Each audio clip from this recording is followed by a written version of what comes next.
പ്രിയമുള്ളവരെ, കഴിഞ്ഞ നൂറ്റാണ്ടിൻ്റെ അവസാന ദശകത്തിൽ അയർലൻഡിലെ ഡബ്ലിനടുത്തുള്ള റഹീനിയിൽ പാവപ്പെട്ട ഒരാത്മാവിന് പരിശുദ്ധ ദൈവമാതാവ് നൽകിയ സന്ദേശങ്ങൾ അടങ്ങിയ പുസ്തകമാണ് ലോകത്തിനു വേണ്ടിയുള്ള നമ്മുടെ നാഥയുടെ കരുണയുടെ സന്ദേശം എന്ന പുസ്തകം. Our lady's message of mercy to the world. ഈ പുസ്തകത്തിൽ പ്രതിപാദിച്ചിരിക്കുന്ന സന്ദേശങ്ങൾ പരിശുദ്ധ ദൈവമാതാവിൻ്റെ വിമല ഹൃദയത്തിൽ നിന്നും ഒഴുകുന്ന കരുണയാൽ നമ്മുടെ ആത്മീയ ജീവിതം പുഷ്ടിയുള്ളതായി തീരാനുള്ളതാണ്. അതിനാൽ ഒക്ടോബർ മാസത്തെ അവസാന ദിവസങ്ങളിൽ പരിശുദ്ധ അമ്മ വെളിപ്പെടുത്തുന്ന സന്ദേശങ്ങളിലൂടെ ഓരോ ദിവസവും നമുക്ക് കടന്നു പോകാം. ഇന്ന് ഒക്ടോബർ 22.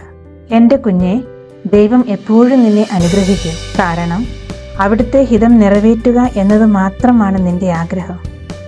നിന്റെ ഹൃദയത്തെ ലോകത്തിൻ്റെ ആശ്വാസങ്ങളിലേക്ക് തുറക്കാതെ എന്നിലേക്ക് ഉയർത്തുന്നതാണ് കൂടുതൽ ശ്രേഷ്ഠം. എൻ്റെ കുഞ്ഞെ, എപ്പോഴും സമാധാനത്തോടെ ആയിരിക്കുക. അപ്പോൾ നിന്റെ യഥാർത്ഥമായ ആനന്ദം എവിടെ നിന്ന് വരുന്നുവെന്ന് നീ തിരിച്ചറിയുകയും ഞാൻ നിന്നെ എവിടേക്ക് എങ്ങനെ നയിക്കുന്നു എന്നതിൽ പരിപൂർണമായ വിശ്വാസം നിനക്കുണ്ടായിരിക്കുകയും ചെയ്യും. പ്രാർത്ഥിക്കുന്നതിൽ എപ്പോഴും സന്തോഷമുള്ളവളായിരിക്കുക.